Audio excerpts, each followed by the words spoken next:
കഞ്ചാവ് കേസിൽ റാപ്പർ വേടനെതിരെ കുറ്റപത്രം. വേടൻ കഞ്ചാവ് ഉപയോഗിച്ചുവെന്ന് പോലീസ്. കുറ്റപത്രം തൃപ്പൂണിത്തുറ കോടതിയിൽ സമർപ്പിച്ചു. കേസിൽ വേടനടക്കം 9 പ്രതികൾ. നവരാത്രി ആഘോഷ നിറവിൽ നാട്.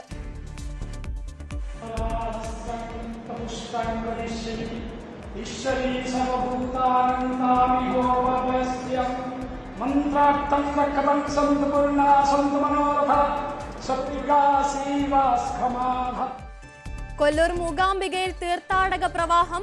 സമഗ്ര കവറേജുമായി ന്യൂസ് 18 സംഘം.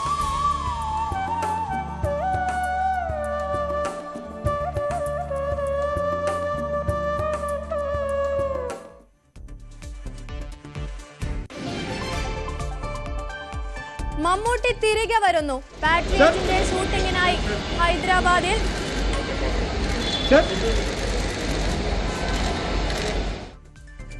ക്യാമറയ്ക്ക് മുന്നിലെത്തുന്നത് 7 മാസത്തിന് ശേഷം. ആവേശത്തിൽ ആരാധകർ.